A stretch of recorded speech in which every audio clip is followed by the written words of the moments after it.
दिनै जों इउक्लिडनि ज्यामितिनि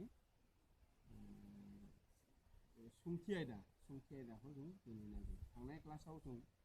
इउक्लिडनि मानिबोथाय आरो गायखान्थि माखासेखौ जों फरायबाय। दिनै जों सोंथिनि कुइसन एन्सारखौ जों खालामो। गाहायनि माबे बिबुंथिफोरा सैथो आरो माबेफोरा नंखाय? नोंनि फिननायनि थाखाय जाहोन हो। थारमाने जाय माखासे फिननाय थागोन बिनि जाहोनखौबो बेयाव होनो नांगोन। आं लिरखाना लाखादो जाहोनफोरखौ जाहाथे समा बासाय जायो जोंनि बेनि थाखाय। सेनि सेयाव दं मोनसे एखुथा बिन्दुनि गेजेरजों गंसेल' हांखो बारलांनो हायो। बे बाथ्राया नंखाय। मानो नंखाय? एबे नंखाय। मानो नंखाय? मानोना मोनसे बे बिन्दु এই बिन्दुनि गेजेरजों गंसेल' हांखो एरैबायदि बारा। गोबां साननो हायै हांखो एरैबायदि मोनसे बिन्दुनि गेजेरजों बारलांनो हायो। बेखायनो बे बाथ्राया नंखाय। मोनसे एखुथा बिन्दुनि गेजेरजों गंसेल' हांखो बारलांनो हायो बुंनाया नंखाय। मानोना मोनसे बिन्दुनि गेजेरजों साननो हायै हांखो बारलांनो हायो। 2 नम्बराव दं जोबनाय गैयै अनजिमा हांखोफोर दङ जायफोरा मोननै रोखा बिन्दुनि गेजेरजों बारलाङो। मोननै रोखा बिन्दु हमना लाबाय मोनसे एबे बिन्दु आरो मोनसे एबे बिन्दु। এই मोननै बिन्दुनि गेजेरजों मा जोबनाय गैयै अनजिमानि हांखोफोर थारमाने साननो हायै हांखोफोर गोबां हांखोफोर बारलांनो हायो। नाथाय बे बाथ्राया नङा। मानोना एरैबायदि मोननै हांखोनि गेजेरजों मोननै बिन्दुनि गेजेरजों गंसेल' गुथुं हांखो बारलांनो हायो। गंसेल'। ओंखायनो ए बाथ्रायाबो नंखाय। 3 नम्बराव दङ गंसे जोबथानाय हांखोखौ फारनैथिंजाय जोबनो गैयैसिम फोलाव हरनो हायो। बे बाथ्राया राइट नंगौ। मानोना गंसे जोबथानाय हांखो एबे गंसे जोबथानाय हांखो मोननै बिन्दुनि गेजेराव गंसे हांखो এই हांखोखौ एरैबायदि जोबनो गैयैसिम फालावनो फारनैथिंबो हायो। ओंखायनो बे बाथ्राया थार। 4 नम्बराव जुदि मोननै बेंखनफोरा समान अब्ला बिसोरनि मा सखावफोरा समान जायो। जुदि मोननै बेंखननि सखाव हमना लाबाय मोनसे बेंखन एबेनि सखाव जेसां गोलाव जायो एबे बेंखननिबो सखावा बेसांनो गोलाव जायो। एबे आर माने रेडियासआ जेब्ला समान जागोन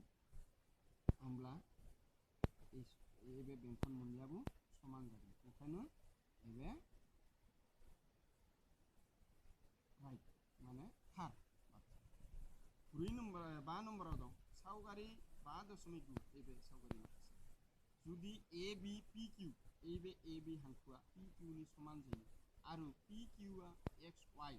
एबे पि किउ हांखोआ एक्स वाइ नि समान जायो अब्ला ए बि समान एक्स वाइ थारमाने एबे ए बि आरो एक्स वाइआ समान जागोन। बे बाथ्राया थार। एबेजों समान एबेजों एबे समानब्ला एबेजों एबे समान थार। 2 नम्बराव दं गाहायाव होनाय सोदोबफोरनि मोनफ्रोमबोनि थाखाय मोनसे बिबुंथि हो। गिबियाव बिबुंथि होग्रोनो गोनां गुबुन गुबुन सोदोबफोर दङना? बेसोर मा आरो बेसोरखौ नोंसोर माबोरै बुंफोरथि होनो हागोन? नोंसोर फरायसाफोरा एबेखौ जेब्ला नायगोन होमब्ला सानखान्थि बिजाबखौ लोगोआव लाफानानै नाय। 3 नम्बराव दं लिग हांखो। लिग हांखो बेयाव गाहायाव होनाय सोदोबफोरनि मोनफ्रोमनिबो लिग हांखोनि थारमाने बुंफोरथि होनो होदो। आं बुंफोरथिखौ लिरना लाखिबोखादों। गिबियाव बुंफोरथि होग्रोनो गोनां गुबुन गुबुन सोदोबफोर दङना? जुदि दङ बुंफोरथियाव जुदि गुबुन सोदोबफोर दङ जाय सोदोबफोरखौ नोंसोर मिथि मोनाखै होमब्ला बेसोर मा आरो बेसोरखौ नोंसोर माबोरै बुंफोरथि होनो हागोन बेखौ बुंनो हागोन। लिग हांखोनि बुंफोरथिखौ जों एरैबायदि बुंनो हायो दोंनै गुथुं हांखो जायनि जानथाय अरायसम समान जानानै थायो। दोंनै गुथुं हांखो एरैबायदि गुथुं हांखो आरो इसोरनि जेबे जानथाय बे जानथाया अरायसम जेब्लाबो अराय जायगायाव समान जानानै थायो होमब्ला बेखौ जों लिग दब्लाय होननानै बुङो नाथाय इ लिग दब्लायखौ मिथिनो थांनाय लिग हांखोखौ मिथिनो थांनाय सिगांनो जों मा मिथिनो नांगोन हांखो माखौ बुङो बेखौ मिथिनो नांगोन आरो बिन्दु माखौ बुङो बेखौ मिथिनो नांगोन मानोना बिन्दुजों हांखोआ सोमजियो तो बिन्दुजों जेब्ला हांखोआ सोमजियो तो बिन्दुखौ जों सिगां मिथिनांगोन बिनि उनाव हांखोखौ मिथिनो नांगोन आरो बिन्दु आरो हांखोखौ जेब्ला जों मिथिगोन होमब्ला जों लिग हांखोखौ जों बुजि मोनगोन ओंखायनो हांखो माखौ बुङो अरथाय गैयै लावथाय तारमाने एबे जेबे हांखो ए हांखोआ अरथाय गैया एबे गुवार गैया एबे अनलि लावथाय बेखौ जों हांखो बुङो आरो बिन्दुआ जाबाय जायहा बाहागो गैया जायखौ जों बाहागो खालामनो हाया एबे बे मोनसे बिन्दु एबेनि जों जेबो बाहागो खालामनो हाया तो ओंखायनो बेखौ बुंदों मा बाहागो गैया एबेहा कुनु पार्स गैया बाहागो गैया तो बे जाबाय बिन्दु एखौ जेबो जों बाहागो खालामनो हाया तो बिन्दु जायहा बाहागो गैया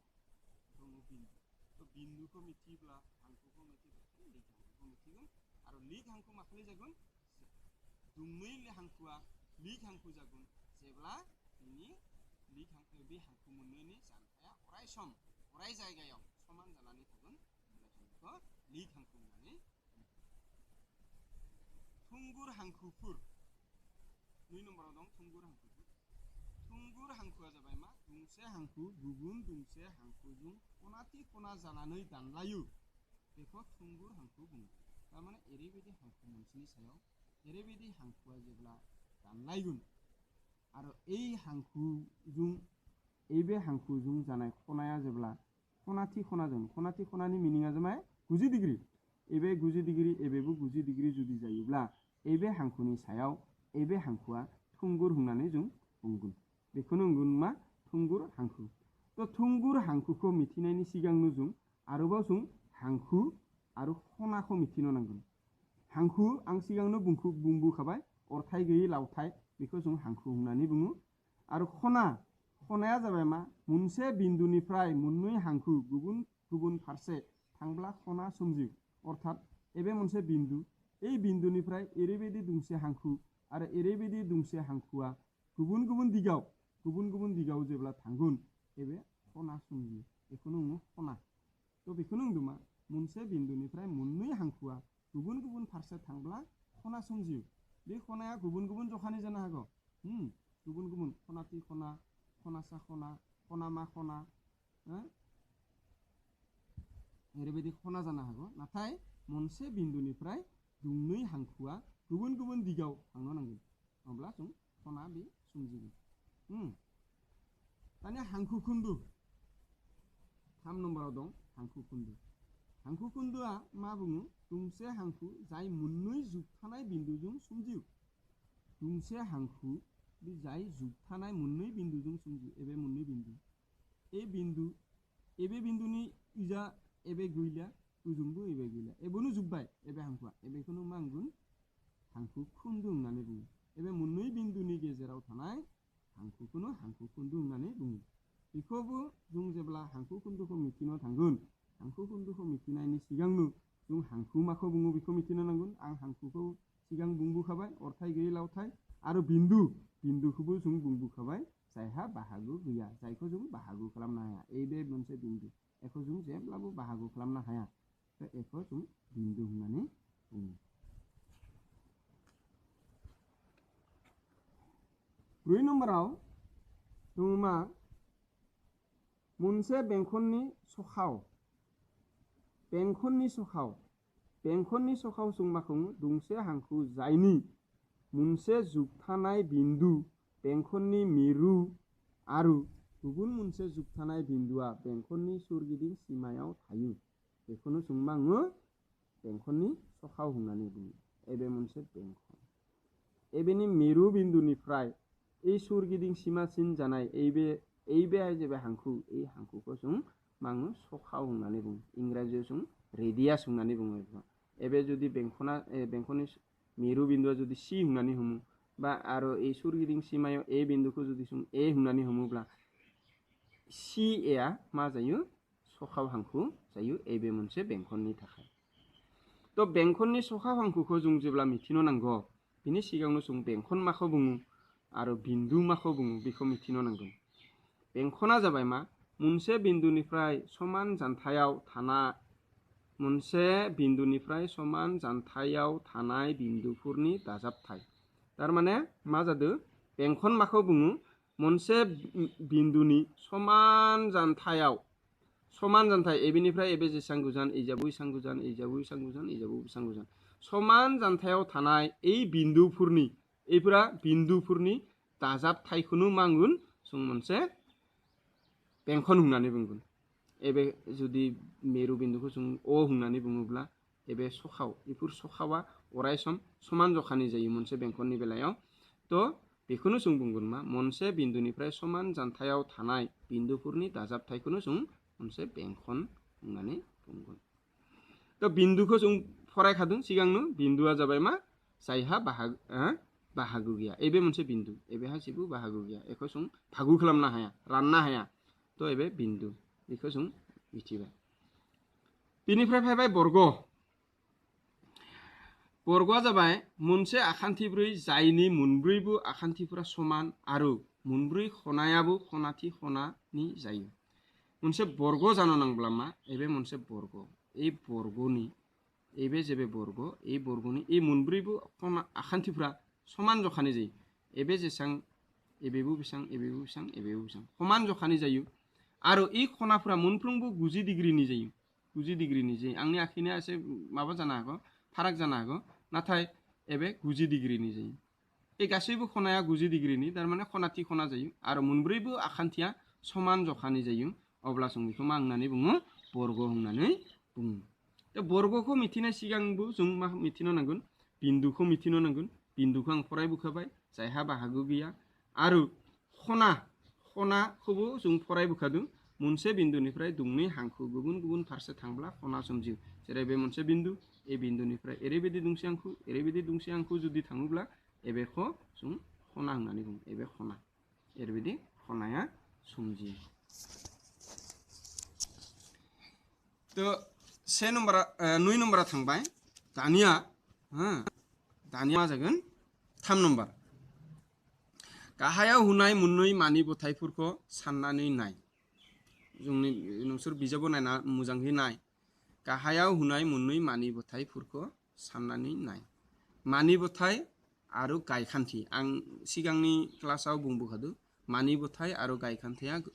माने अरायथा सैथो बिबुंथि नाथाय गायखान्थि आरो मानि बोथायनि एसे फाराग दं फारागा माबायदि मानि बोथाया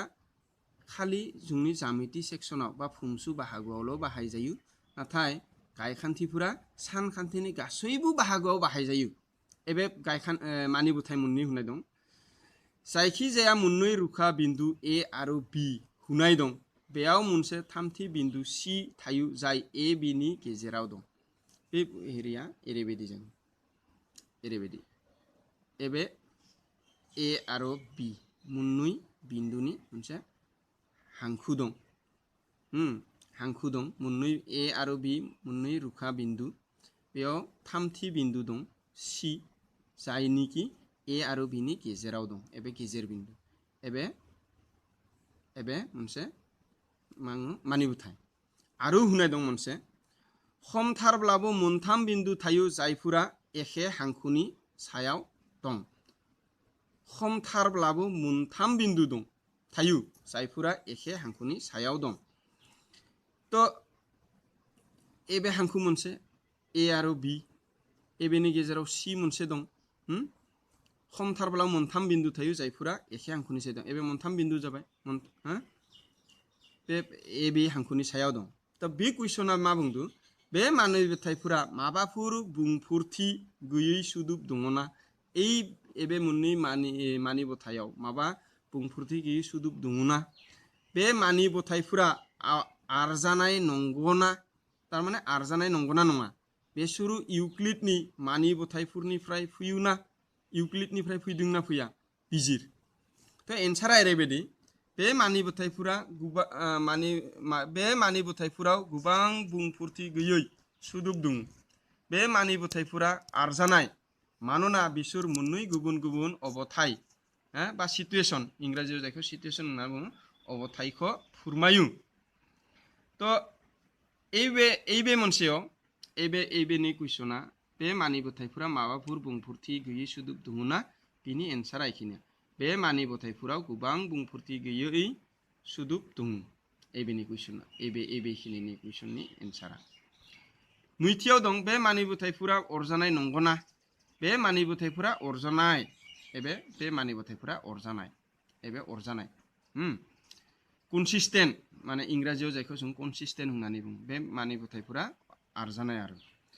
मानो आरजानाय मानोना बिसोर मोननै गुबुन गुबुन अबथायखौ फोरमायो एबे जोंनि मोनसे हांखो एरैबायदि एबा गुथुं हांखो होननानै बुङो सि मोनसे बिन्दु एरैबो थानो हायो एरैबो जानो हायो बे हांखोआ तो बिसोरो इउक्लिडनि मानिबोथायफोरनिफ्राय फैयोना बै एन्सारा नङा फैयाखै बिसोर इउक्लिडनि मानिबोथायखौ फालिया बिसोर इउक्लिडनि गायखान्थिखौ फालियो एबे इउक्लिडनि गायखान्थिखौ फोरमायो मानिबोथायखौ फोरमाया इउक्लिडनि गायखान्थिया मा लिरनाय दङ मोननै रुखा बिन्दु लानायाव बिसोरनि गेजेरजों बारलांनाय दोंसे एखुथा हांखो दङ तारमाने मोननै बिन्दुनि गेजेरजों बारलांनो हानाय मोनसे मा दं माने मोनसे एखुथा हांखो दङ एबे जाबाय गायखान्थि मानिबोथाय नङा एबे गायखान्थिखौ फालियो एबे मानिबोथायखौ फालिया बेनिफ्राय जाबाय 2 नम्बर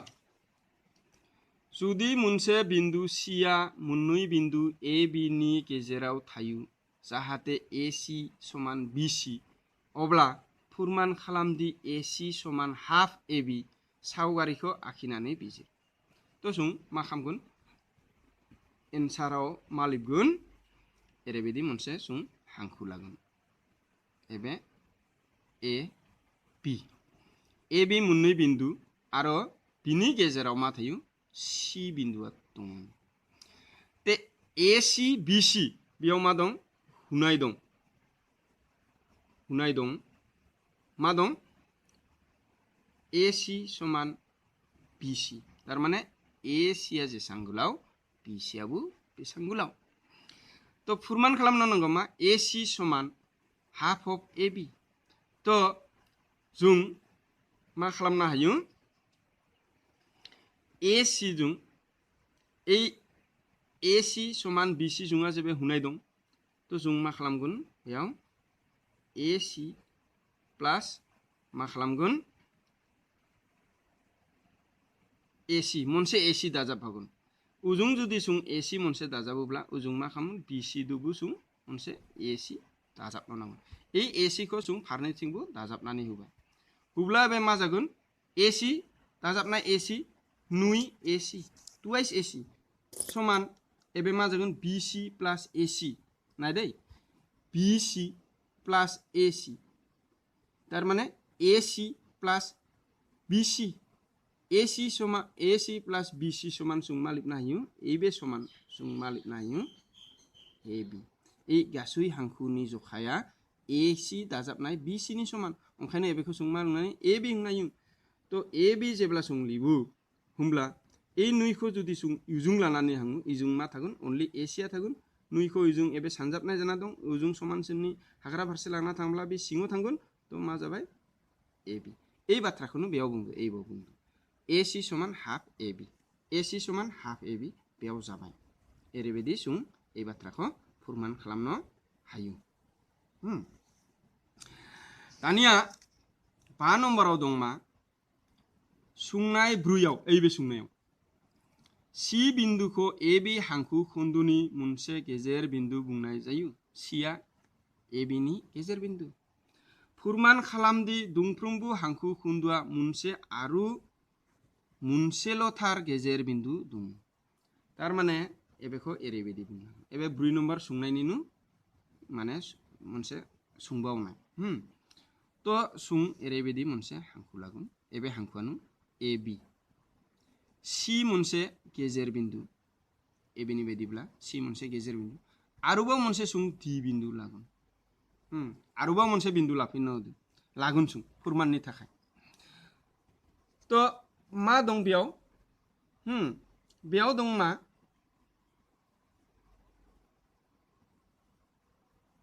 हुनाय दं मा दङ बेयाव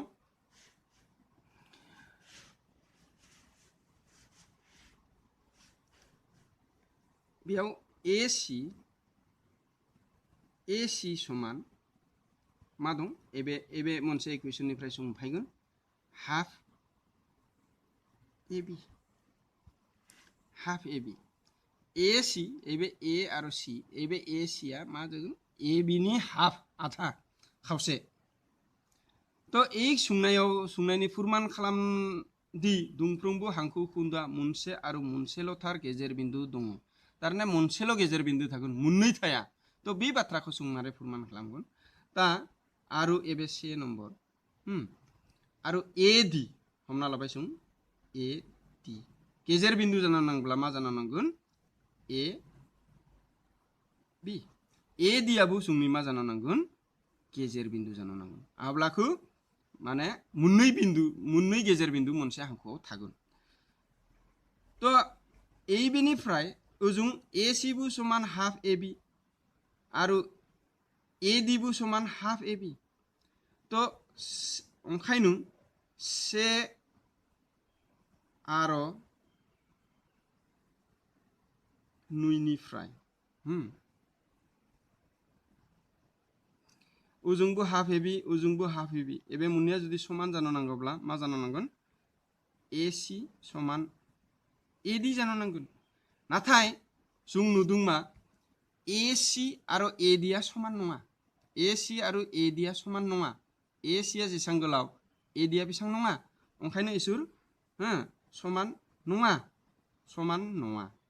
तो ओंखायनो जों बुंगोन मा मोननै AB नि सायाव AB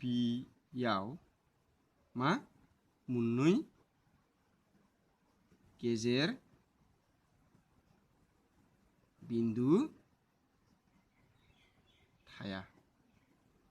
माने एबे मोननै गेजेर बिन्दु जानोनो हाया मोनसेल' जानो हागोन ए बाथ्राखौनो जों फोरमान खालामनानै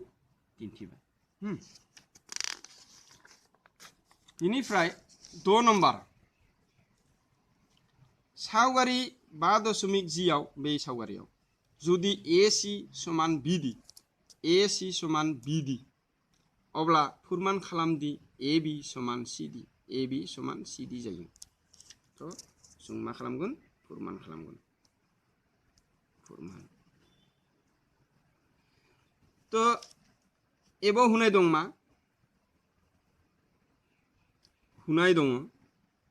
मा दं AC समान BD AC समान BD अच्छा AC समान BD जुदि जायोब्ला जोंनाय AC समान BD हुनाय दं तो ओंखायनो जों मा मिथियो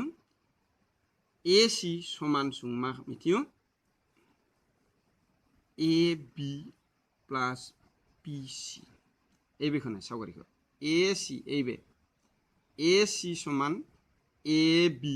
प्लस BC एबे खिनिया आरो एबे मोननैया दाजाबब्ला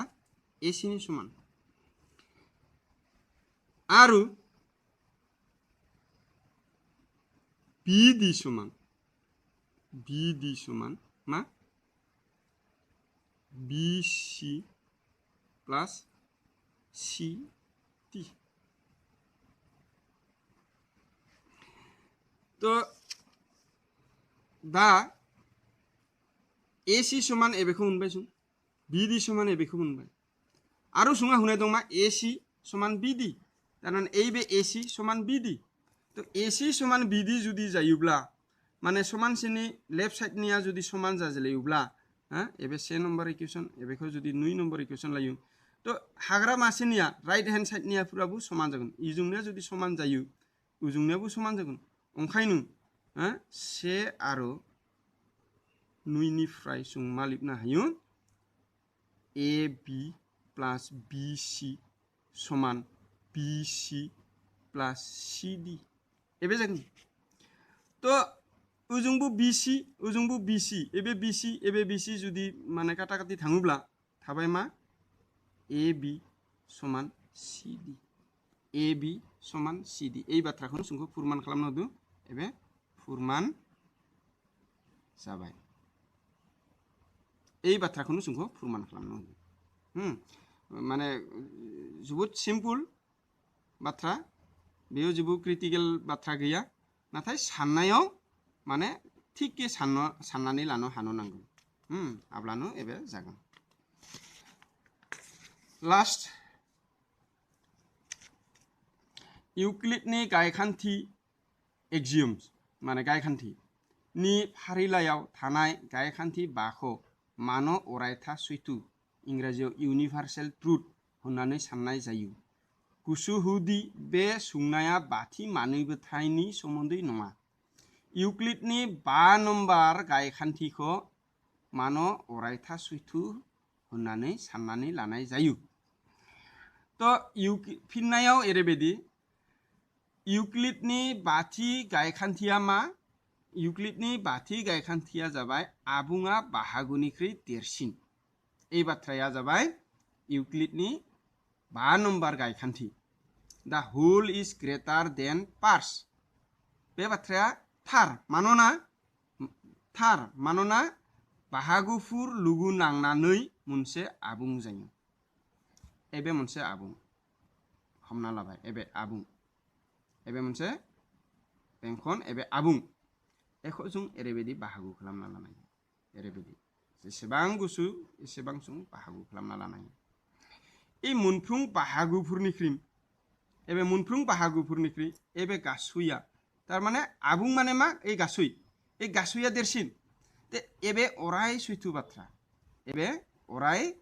माने अरायथा सैथो बाथ्रा इउनिभार्सेल ट्रुथ बाहागोफोर लोगो नांनानैसो मोनसे आबुं जायो ओंखायनो बाहागोफोरा जेहेतु लोगो नांनानै मोनसे आबुं जायो ओंखायनो बाहागोफोरनिख्रुइ आबुङा देरसिन आरो उल्थायै जुदि बुंनो थाङोब्ला बाहागोफोरा आबुंनिख्रुइ उन्दै बे बाथ्राखौनो 3 नम्बर सोंनायाव बुंनाय जादों तो दिनै जोब्बाय दिनै एसेनोसै